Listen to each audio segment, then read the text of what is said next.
Assalamualaikum, kali ini kita membahas laporan laba rugi secara umum.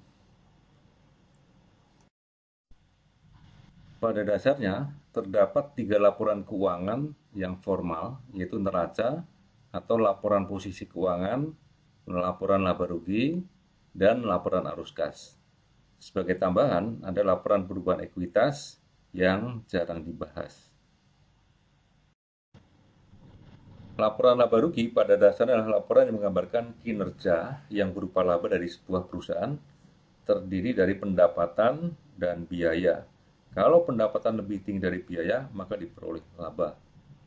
Untuk satu periode, jadi misalnya untuk 1 tahun, 1 semester, atau 1 bulan.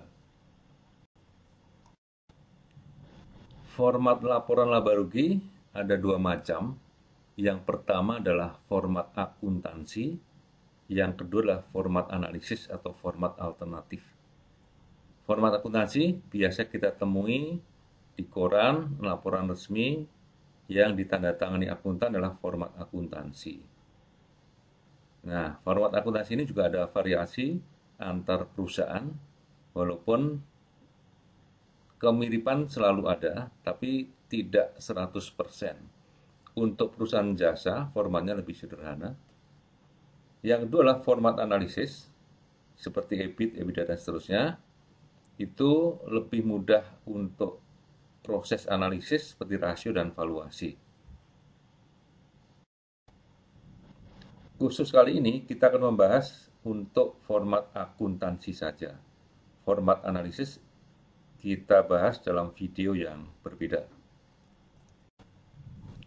Kita mulai dari pendapatan. Pendapatan kata lainnya adalah sales, penjualan, revenues, dan seterusnya. Nah, pengertian aslinya atau konsepnya adalah barang dan jasa yang sudah sampai ke pelanggan. Jadi ada kata kunci di sini, yaitu namanya delivery. Jadi barang itu sudah sampai, atau kalau jasa sudah dinikmati atau sudah digunakan oleh pelanggan. 2 kata kunci, delivery dan pelanggan. Konsep dasarnya adalah accrual. Jadi dalam pengertian ini tidak diwajibkan adanya penerimaan kas. Pada waktu analisis, seharusnya pendapatan inilah pendapatan dari kegiatan utama, sehingga yang tidak utama dipisahkan ke tempat yang lain. Seringkali dijadikan sebagai dasar untuk mengukur top line growth atau pertumbuhan penjualan dari waktu ke waktu sebagai simbol bahwa perusahaan masih mengalami kemajuan. Oleh karena itu, tren akan sangat membantu pada waktu analisis semacam ini. Komparasi terhadap perusahaan yang lain akan membantu untuk mengetahui seberapa kompetitif perusahaan kita atau perusahaan yang dianalisis. Yang kedua adalah COGS, Cost of Goods Sold, atau beban pokok penjualan. Wajib muncul pada perusahaan dagang atau manufaktur. Jadi sesuai namanya Cost of Goods Sold, goods atau barang sold, sudah terjual. Jadi memang aslinya konsep ini digunakan untuk perusahaan yang menjual barang. Oleh karena itu tidak semua perusahaan jasa mampu menyajikan perhitungan dari cost of goods sold di sini karena memang tidak wajib dan sulit untuk dilakukan. Spiritnya adalah merupakan biaya utama, kontributor biaya terbesar pada perusahaan yang menjual barang. Itu biasanya ya, walaupun ada pengecualian tertentu. Karakteristiknya adalah untuk perusahaan dagang bersifat variabel, tapi tidak berlaku pada perusahaan yang lain. Kemudian laba kotor. Laba kotor hanya muncul pada perusahaan yang menghitung beban pokok penjualan. Tanpa adanya beban pokok penjualan, tidak akan muncul laba kotor. Laba ini laba indikator awal pencapaian laba sebuah perusahaan. Kalau pada laba kotor sudah negatif, maka hampir pasti seluruhnya akan negatif sampai dengan laba bersih. Sedangkan tingkat profitabilitas atau percentage laba terhadap penjualan, laba kotor terhadap penjualan, bervariasi pada berbagai macam industri. Kemudian beban usaha. Beban usaha adalah beban yang muncul setelah laba kotor. Isinya lah beban penjualan, misalkan biaya gaji salesman, beban umum, gajinya orang-orang bagian umum, kemudian beban administrasi, semuanya masuk beban usaha. Ini akan berbeda pada waktu kita menganalisis perusahaan manufaktur.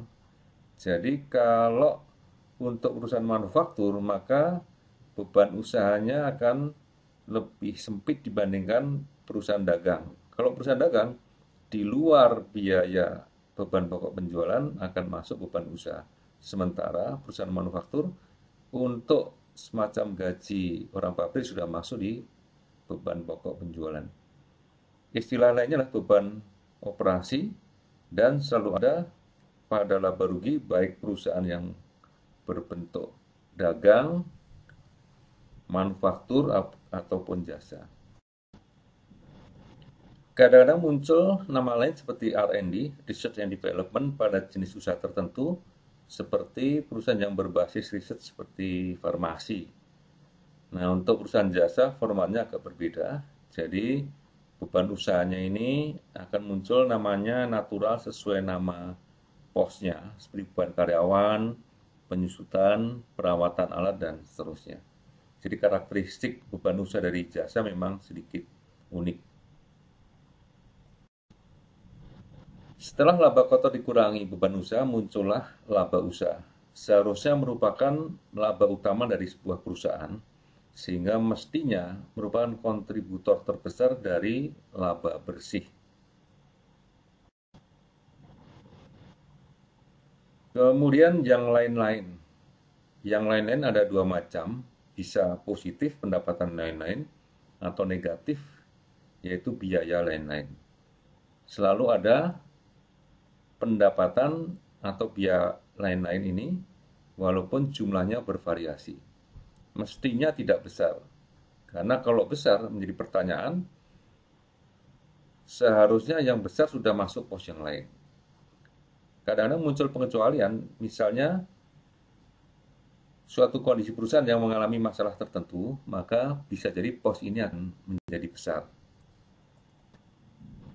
Contohnya adalah kalau besarnya dalam konteks biaya atau kerugian, perusahaan mengalami bencana, kebakaran, kebanjiran, dan seterusnya yang menimbulkan dampak biaya yang cukup besar.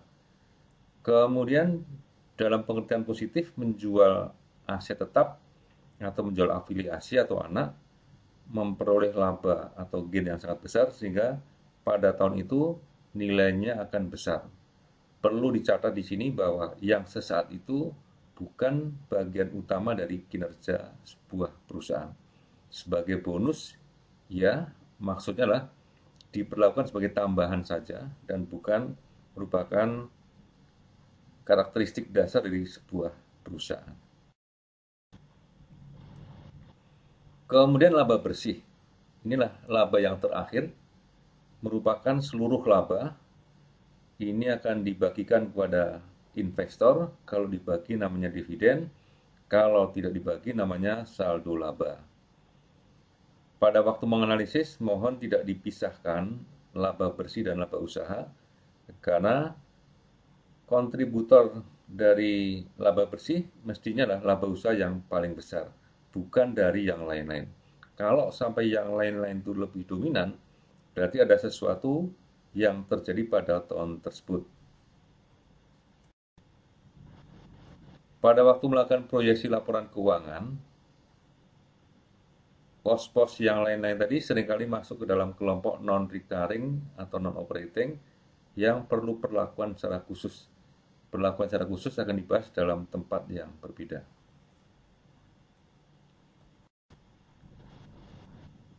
Kemudian analisis atas laba rugi.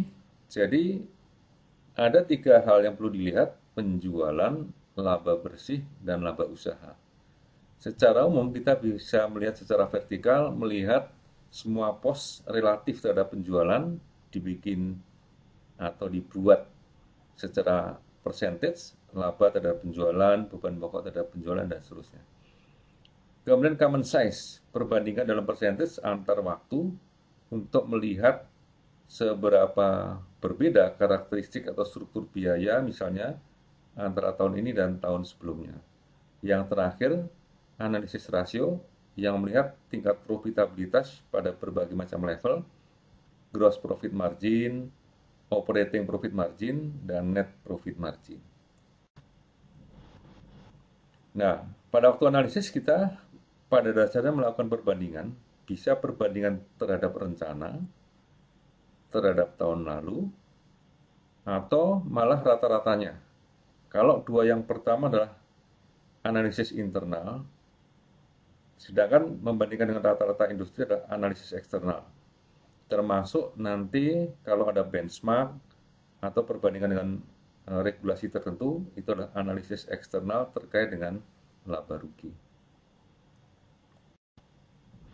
Sebagai catatan akhir, teknik analisis laba rugi dengan angka belum dibahas, dan pastikan bahwa kita mampu memahami variasi dalam berbagai macam format laporan laba rugi, karena tidak ada jaminan format sama walaupun jenis usahanya sama.